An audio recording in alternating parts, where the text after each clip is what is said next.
Hi friends, welcome back to our channel. నేనైతే ఎప్పట్లాగే మీకోసం ఈ వీడియోలో ఒక మంచి టెక్ ఇన్ఫర్మేషన్ అయితే తీసుకువచ్చేసాను.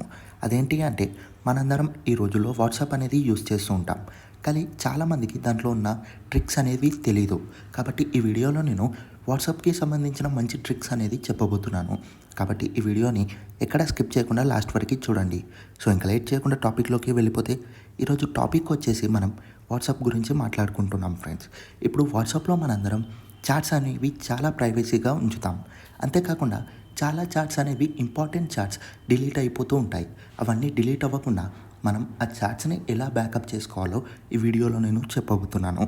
కాబట్టి ఈ వీడియోని ఎక్కడ స్కిప్ చేయకుండా లాస్ట్ వరకు చూడండి. సో ఇంకా లేట్ చేయకుండా టాపిక్లోకి వెళ్ళిపోతే ఫస్ట్ అయితే మనం ఇక్కడ వాట్సాప్ అనేది ఓపెన్ చేసుకుందాం.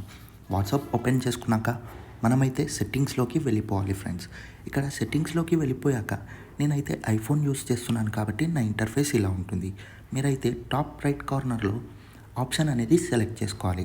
ఇక్కడ మనం ఎక్కడైనా సరే సేమ్ ఆప్షన్స్ అనేవి ఉంటాయి. ఫస్ట్ అయితే మనం ఇక్కడ చార్ట్స్ అనేవి ఓపెన్ చేసుకోవాలి. ఇక్కడ చార్ట్స్ ఓపెన్ చేసుకున్నాక ఎందులో అయినా సరే చాట్ బ్యాకప్ అనే ఆప్షన్ అనేది ఉంటుంది.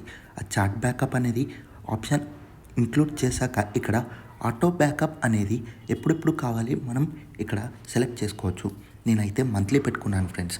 పక్కా నా మంత్లీ అనేది ఈ బ్యాకప్ అనేది అవుతూ ఉంటుంది. చాలామంది దగ్గర ఈ బ్యాకప్ అనేది ఆఫ్లో ఉంటుంది. దాన్ని మంత్లీ లేకపోతే డైలీ, వీక్లీ అనేది మీరు సెలెక్ట్ చేసుకోవాలి. ఇక్కడ సెలెక్ట్ చేసుకున్నాక మీరైతే ఇక్కడ చూడొచ్చు, నేను 1 మంత్ కింద కరెక్ట్ 14th రోజున ఇది అనేది అప్డేట్ అయింది. ఇప్పుడు నాది నెక్స్ట్ మంత్ 14th వరకు ఇది అనేది డైరెక్ట్గా అప్డేట్ అవుతుంది.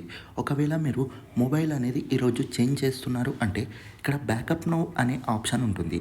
దాన్ని సెలెక్ట్ చేసుకుంటే చాలు ఫ్రెండ్స్, పక్కా మీ చాట్ మొత్తం బ్యాకప్ అయిపోతుంది. ఎప్పుడైతే మీరు కొత్త వాట్సాప్ అనేది ఓపెన్ చేస్తారు అంటే కొత్త మొబైల్ కొన్నాక వేరే వాట్సాప్ డౌన్లోడ్ చేసుకున్నాక అందులో మీరు ఈ మొబైల్ ఎంటర్ చేశాక మీరు డైరెక్ట్ సెట్టింగ్స్లోకి వెళ్ళిపోయి బ్యాకప్ నో అని కొట్టేస్తే టోటల్ చాట్ ఈ ఓల్డ్ ఫోన్లో ఎలా ఉందో అదే చాట్ మొత్తం మనకి న్యూ మొబైల్లో అనేది వచ్చేస్తుంది. సో ఒకవేళ మీకు ఈ ఇన్ఫర్మేషన్ నచ్చినట్టయితే thanks for watching this video friends.